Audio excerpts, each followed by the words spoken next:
Total ಒಂದು ನಿಮಿಷ ಇದು ತಕ್ಷಣ ಆಗಿದ್ದಕ್ಕೆ ನಾನು ಹೇಳ್ದಂಗೆ ಸ್ವಲ್ಪ ರಿಸೋರ್ಸಸ್ ಕೂಡ ನಾವು ಜಿಲ್ಲಾದ್ಯಂತ ನಾವು ಪಡೆಗಳನ್ನು ತುಕಡಿಗಳನ್ನು ಕಳಿಸ್ಬೇಕಾಗಿರೋದು ಸರ್. ಬೆಳಗ್ಗೆ 9 ಗಂಟೆಯಿಂದ 4 ಗಂಟೆ ತನಕ ನಿರಂತರ ಆಗಿದೆ ಸರ್. ತಕ್ಷಣ ಅಂದರೆ ಏನೋ 1 ಗಂಟೆ ಎಲ್ಲೋ ಬರಲಿಕ್ಕೆ ತೊಂದರೆ ಆಗ್ಬೋದು ಸರ್. ಡೆಮೋಕ್ರಸಿನಲ್ಲಿ ಇದು ಹಿಂಗೆ ಆಗಿಬಿಟ್ಟಿದೆ.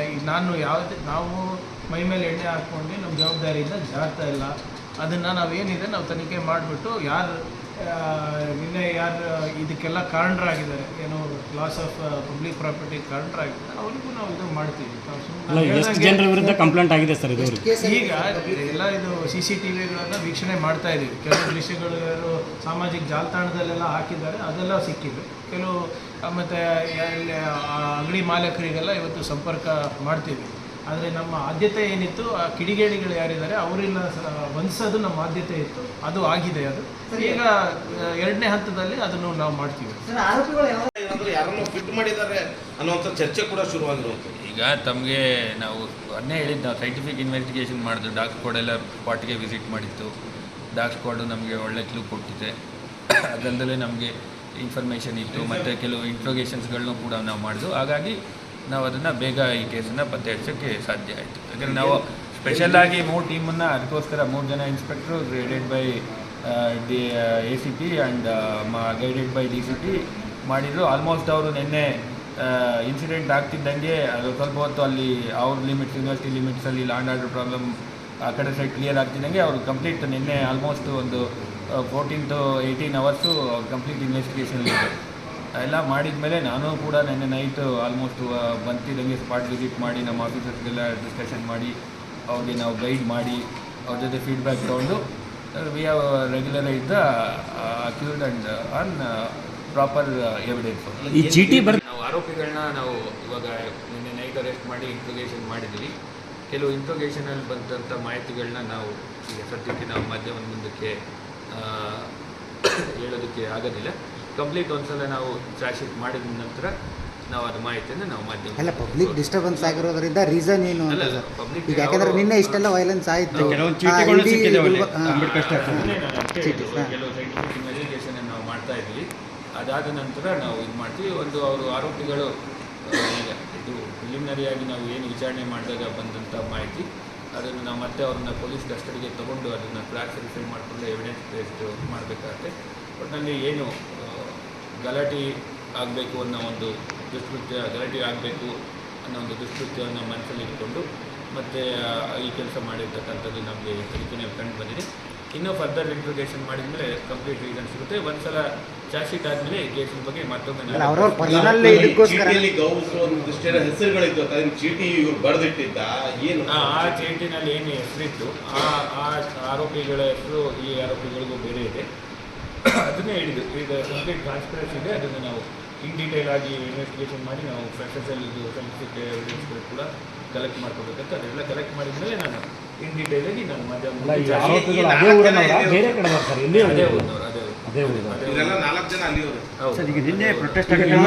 ನಿನ್ನೆ ಪ್ರೊಟೆಸ್ಟ್ ಆಗೋ ಟೈಮಲ್ಲೂ ಲಾ ಆ್ಯಂಡ್ ಆರ್ಡರ್ ಸಾಕಷ್ಟು ಉಲ್ಲಂಘನೆ ಆಗಿದೆ. ಸ್ವತಃ ಪ್ರೊಟೆಸ್ಟ್ ಮಾಡೋರೆ ಲಾಠಿ ತೊಗೊಂಡು ಒತ್ತಾಯಪೂರ್ವಕವಾಗಿ ಅಂಗಡಿ ಮುಂಗಟ್ಟು ಬಂದ್ ಮಾಡಿದ್ದಾರೆ. ಆಟೋ ಮೇಲೆ ಕಲ್ಲು ತೂರಾಟಾಗಿದೆ, ಅಂಗಡಿಗಳ ಮೇಲೂ ಕಲ್ಲು ತೂರಾಟಾಗಿದೆ.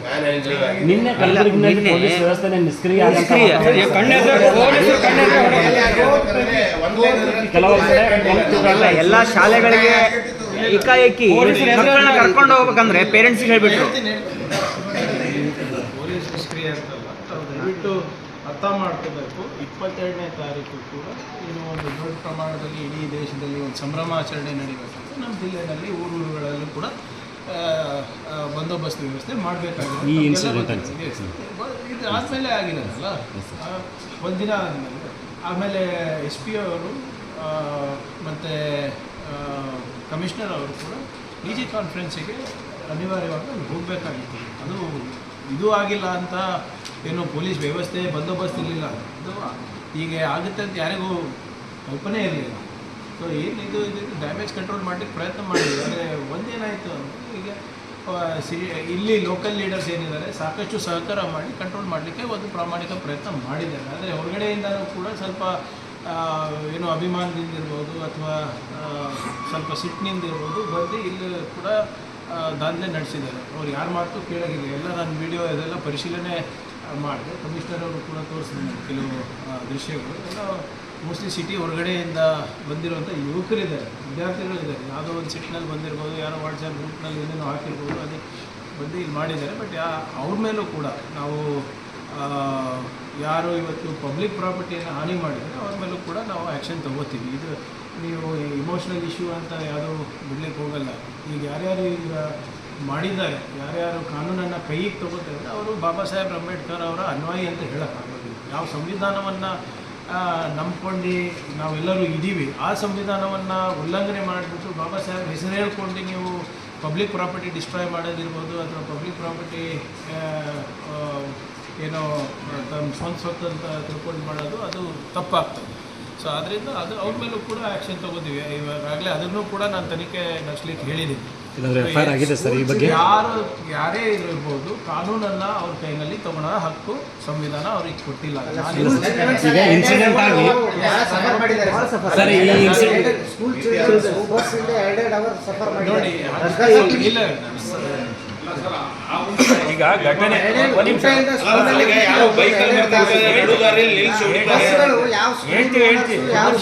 ಈಗ ನಮಗೆ ಘಟನೆ ಆದ ತಕ್ಷಣ SC/ST ಆರ್ಗನೈಸೇಷನ್ ಲೀಡರ್ಸ್ಗಳು, ಇನ್ನಿತರ ಸಂಘ ಸಂಸ್ಥೆಯವರು ಸ್ಪಾಟಿಗೆ ಬಂದಿದ್ದರು.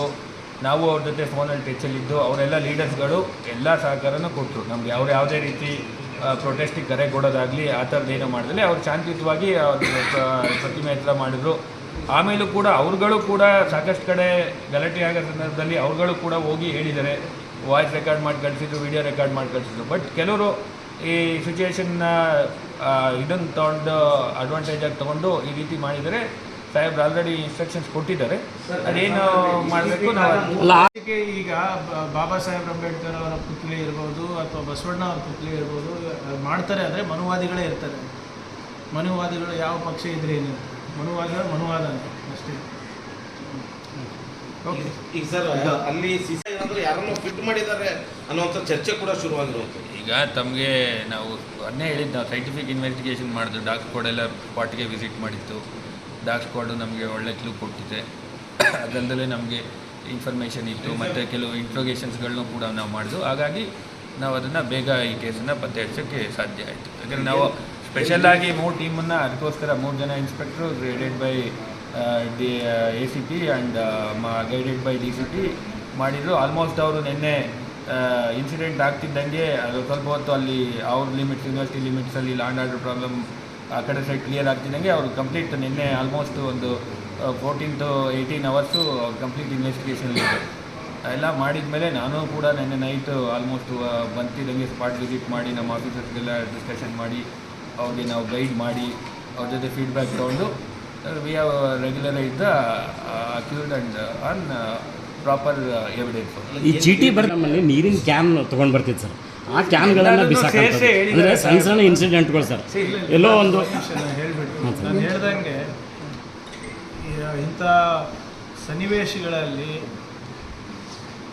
ಏನು ತಾಳ್ಮೆಯನ್ನು ಉಳ್ಕೊಳ್ಳೋದು ಭಾಳ ಕಷ್ಟ.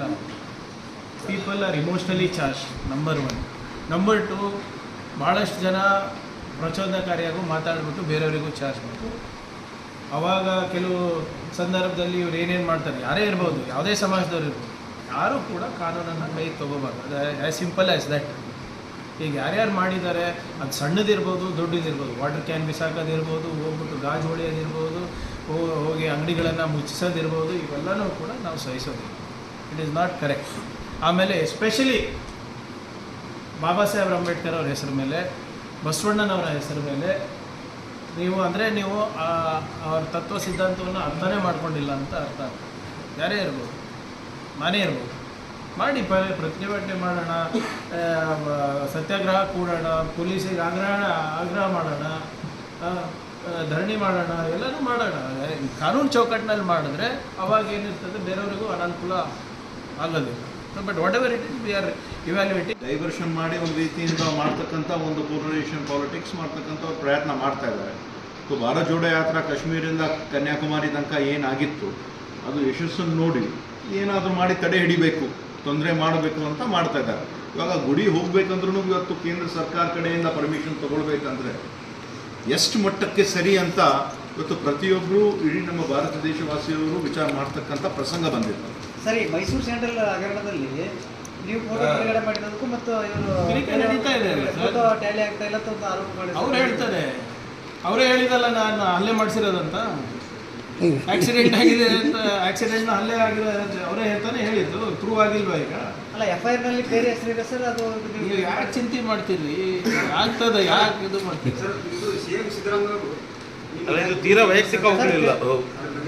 ಅದು ನೀವು ಯಾರೋ ಮಾಧ್ಯಮದವ್ರು ಹಾಕಿದರೆ ಎಲ್ಲ ಇದರಲ್ಲೂ ಕೂಡ ಎಲ್ಲ ಮೊನ್ನೆ ಬೆಳಗಾಂ ಅಧಿವೇಶನದಲ್ಲಿ H. ವಿಶ್ವನಾಥ್ ಅವರು ಒಂದು ಪ್ರಶ್ನೆ ಹಾಕಿದರು. ಅಂದರೆ ನೀವು ಹೇಳಿದಾಗೆ ಯಾವ್ಯಾವ ಇಲಾಖೆಯಲ್ಲಿ ಎಷ್ಟು ಜನ ನಿವೃತ್ತರನ್ನು ನೀವು ತೊಗೊಂಡಿದ್ದೀರಿ ಅಂದರೆ ಅಡ್ವೈಸರ್ಸ್ ಆಗಿರ್ಬೋದು, ಬೇರೆ ರೀತಿಯಲ್ಲಿರ್ಬೋದು ತೊಗೊಂಡಿದ್ದೀರಾ ಅಂತ ಅವ್ರು ಪ್ರಶ್ನೆ ಹಾಕಿದ್ರು. ಅವಾಗಲೇ ಒಂದು ಪತ್ರನೂ ಕೂಡ ಬರೆದಿದ್ರು. ಎಲ್ಲ ಇಲಾಖೆಗೂ ಕೊಟ್ಟಿದ್ದಾರೆ. ಅದು ನಂದು ಒಂದೇ ಆಚೆ ಬಂದಿಲ್ಲ ಅನ್ಸುತ್ತೆ ಅಷ್ಟೇ. 2019ರಲ್ಲಿ ತಾವು ಕೂಡ ರಾಮನ ದರ್ಶನಕ್ಕೆ ಹೋಗಿದ್ರಿ ಇಲ್ಲಿ. ನೋಡಿ, ಈಗ ಯಾಕೆ ರಾಮನ ಮೇಲೆ ಭಕ್ತಿ ಹೋಯ್ತು ಅಂತ? ನಾನು ಇವತ್ತು ಹಾಕಿದ್ದೀನಿ ನೋಡಿ, ನನಗೆ ಯಾರ ಮೇಲೂ ಭಕ್ತಿ ಇಲ್ಲ, ಸಂವಿಧಾನದ ಮೇಲೆ ಮಾತ್ರ ಭಕ್ತಿ. ನನಗೆ ಬಸವ ತತ್ವ ಮೇಲೆ ನಂಬಿಕೆ ಇದೆ, ಅಂಬೇಡ್ಕರ್ ಚೌಡಯ್ಯ ತತ್ವದ ಮೇಲೆ ನಂಬಿಕೆ ಇದೆ, ನಮಗೆ ಬಾಬಾ ಸಾಹೇಬ್ರ ತತ್ವದ ಮೇಲೆ ನಂಬಿಕೆ ಇದೆ, ಬುದ್ಧನ ತತ್ವದ ಮೇಲೆ ನಂಬಿಕೆ ಇದೆ. ಯಾವ ತತ್ವದಲ್ಲಿ ಸಮಾನತೆ ಇದೆ, ಮನುಷ್ಯರಾಗಿ ಕಾಣ್ತಾರೆ, ಆ ತತ್ವದಲ್ಲಿ ನಂಬಿಕೆ ಇದೆ. ನನಗೆ ಕಲೀಲಿಕ್ಕೆ ಆಸಕ್ತಿ ಇದೆ. ನೀವು ಎಷ್ಟು ವರ್ಷದಿಂದ ನಂಗೆ ನೋಡ್ತಾ ಇದ್ದೀರಾ ಸರ್?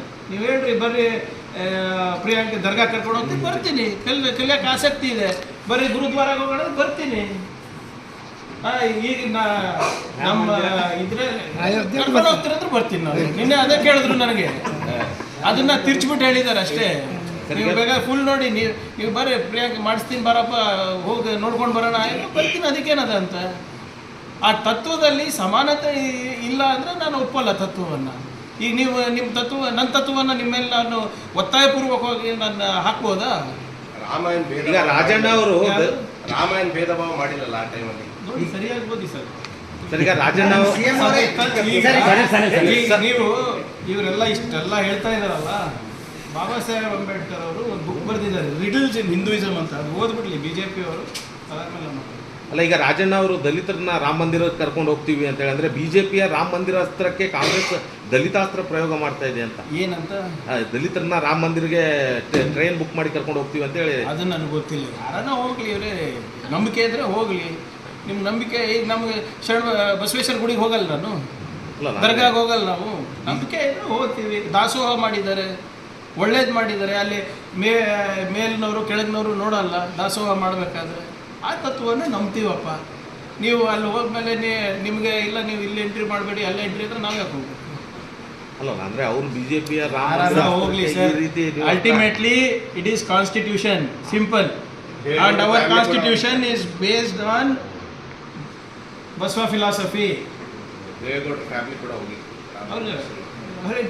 ಸರ್, ಈ ರಾಮ ಮಂದಿರ ಉದ್ಘಾಟನೆ ಈ ರಾಮ ಮಂದಿರ ಉದ್ಘಾಟನೆ ಲೋಕಸಭಾ ಚುನಾವಣೆ ಮೇಲೆ ಏನು ಪರಿಣಾಮ ಬೀರ್ಬೋದು ಅನಿಸುತ್ತೆ ತಮಗೆ? ನೋಡಿ, ನನಗಲ್ಲ. ಇದು ದಯವಿಟ್ಟು ನಾನು ಮತ್ತೊಮ್ಮೆ ತಮ್ಮ ಹತ್ರ ಕೈ ಮುಗಿದು ಕೇಳ್ತಾ ಇದ್ದೀನಿ, ಕಾಂಗ್ರೆಸ್ಸಿಗೆ ಪ್ರಶ್ನೆ ಕೇಳೋದನ್ನು ನಿಲ್ಲಿಸಿ, BJP ಅವ್ರಿಗೆ ಕೇಳಿ. ಆಮೇಲೆ BJP ಅವರು ಕೂಡ ನಮಗೆ ಕೇಳೋದು, ಈ ಪ್ರಶ್ನೆಯನ್ನು ಕೇಳೋದು ನಿಲ್ಲಿಸ್ಬೇಕು.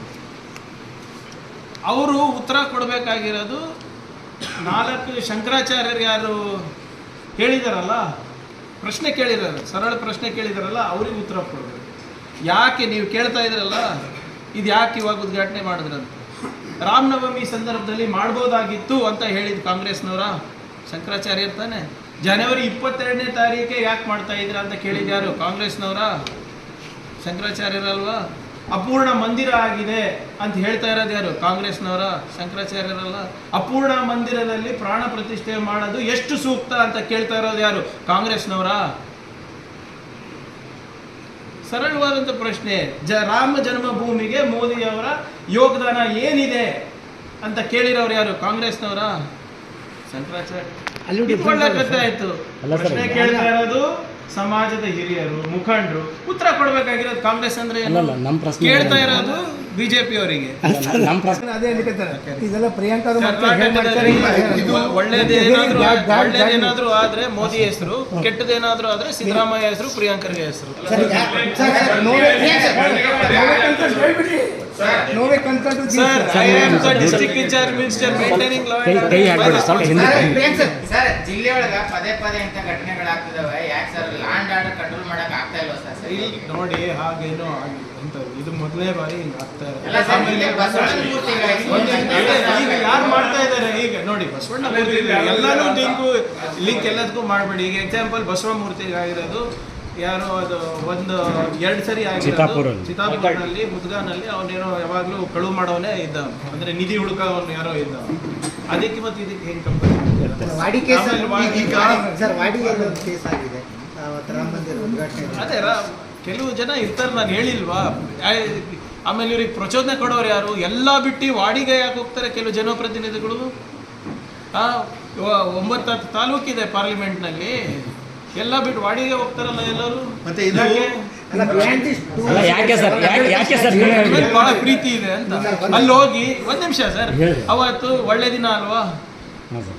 ಅಯೋಧ್ಯೆಯಿಂದ ಹಿಡ್ಕೊಂಡು ಎಲ್ಲ ಕಡೆನೂ ಆಚರಣೆ ನಡೀತಾ ಇದೆ ಅಲ್ಲ, ಅಲ್ಲಿ ಹೋಗ್ಬಿಟ್ಟು ನಮ್ಮ ವಿರುದ್ಧ ಘೋಷಣೆ ಕೂಡ ಕೂಗೋದು, DK ಶಿವಕುಮಾರ್ ಅವ್ರ ವಿರುದ್ಧ ಘೋಷಣೆ ಕೂಗೋದು, ಸಿದ್ದರಾಮಯ್ಯ ಅವ್ರ ವಿರುದ್ಧ ಘೋಷಣೆ ಕೂಗೋದು ಅಗತ್ಯ ಏನಿತ್ತು?